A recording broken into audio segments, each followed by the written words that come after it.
Hello, I'm Paul Bradshaw. And I'm Lauren Gray. Welcome to Viral History, the only weekly show on the internet that feeds your need for history. That's not completely true. Coming up on this week's show, I sit down with Shakespearean director James Dacre to talk Elizabethan theatre. And we follow in the footsteps of British revolutionaries as we commemorate the bicentenary of the Pentrich Rising.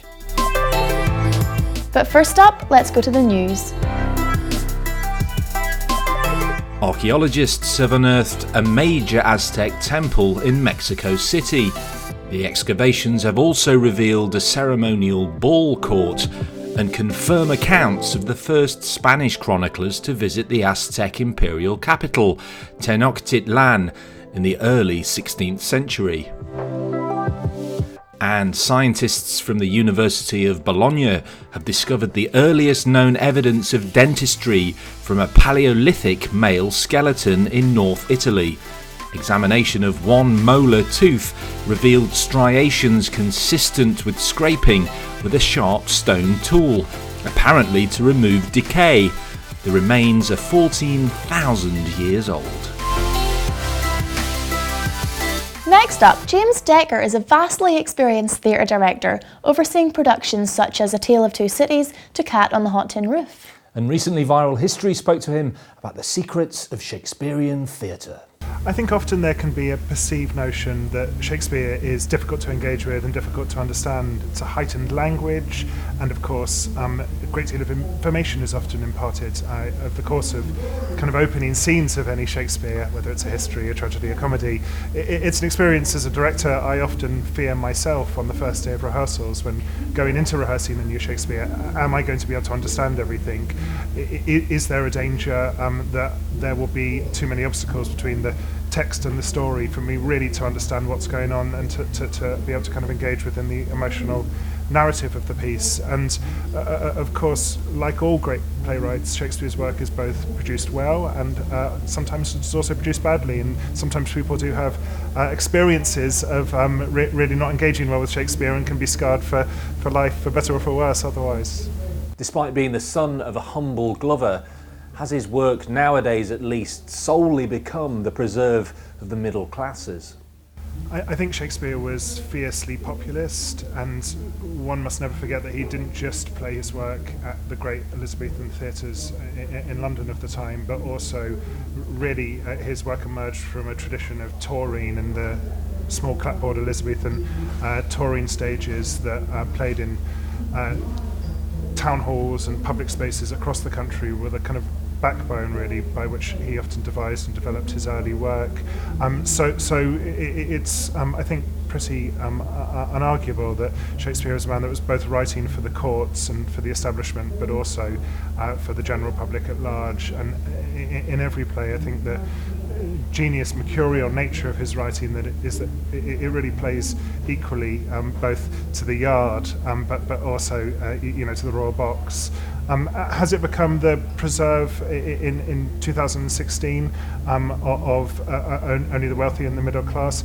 I think the question needs to be asked of theatre in general, and there is certainly a danger that at times can become the case. But I do think theatre makers are remarkably committed to in every way opening their arms to the broadest possible audience. And certainly, I speak for myself and so many of my colleagues, the reason we do what we do is because of the wide range of audiences that we're able to draw into the theatre, and we're constantly asking how can we cultivate the kind of broadest possible audience of old and young, and also established theatre growers and new theatre growers alike, and how better to do that than with the dynamic, emotional, exciting, expertly kind of woven narratives of Shakespeare himself, particularly in this, the 400th anniversary.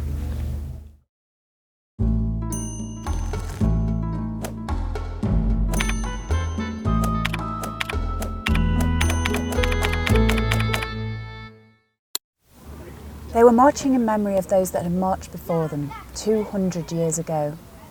Back then it was an act of desperation born out of hunger, repression and disillusionment.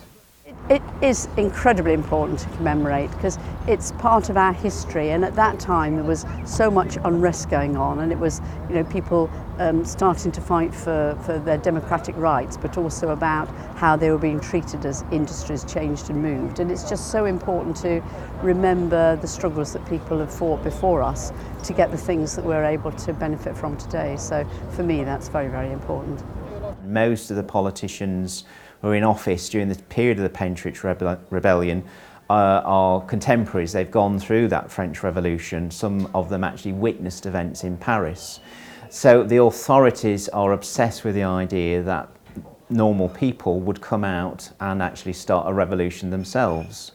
I think for the rebels themselves, certainly the ideas of the revolution are still extremely strong, particularly Thomas Paine, who wrote The Rights of Man, and Thomas Bacon, who's the local Pentrich radical, who goes right back to the time of the French Revolution. He'd been campaigning to make those ideas a reality for the best part of his adult life. So the revolution is two sides of the same coin in terms of those who are supporting those ideas and authority who's actively resisting them.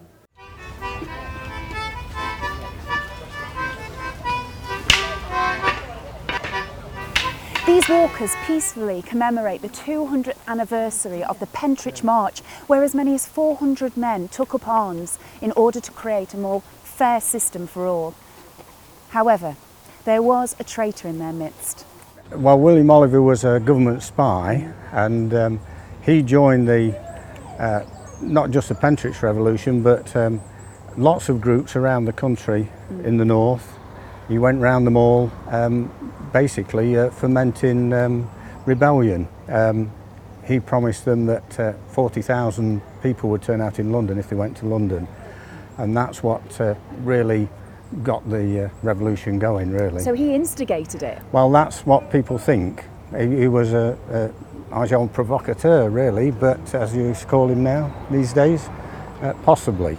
Yeah. But certainly he was a government spy, and he gave information back to the government on all the meetings, which is quite well recorded in government documents.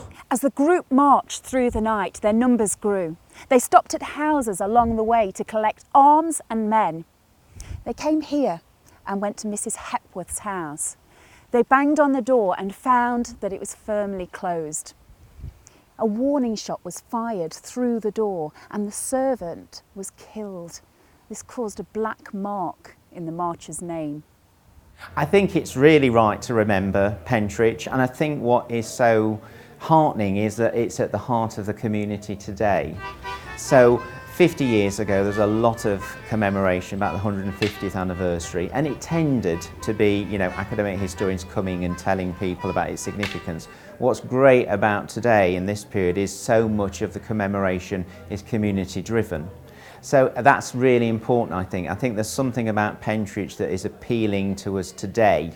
It may be because of current political climate or social and economic issues, but in a way I also think it's about the fact that these are men who believe that by their own actions they're going to affect the change that they want to see in the world.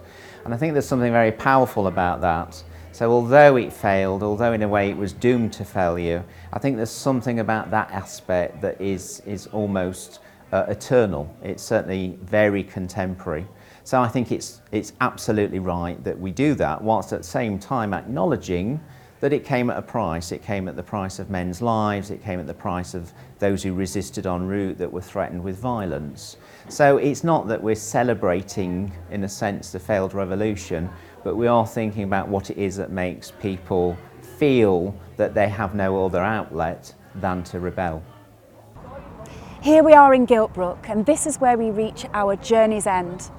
It was here that the marchers were apprehended by 2 local magistrates and a group of armed men. 3 of the rebel leaders were sentenced to death by hanging, and then they were beheaded. Several others were transported to Australia.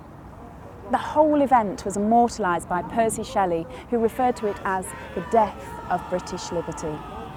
Raise your banners high.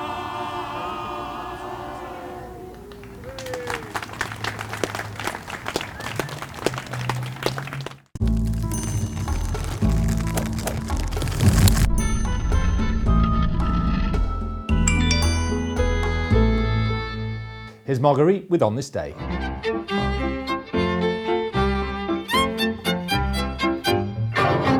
King John was forced by his barons to agree the Magna Carta today in 1215.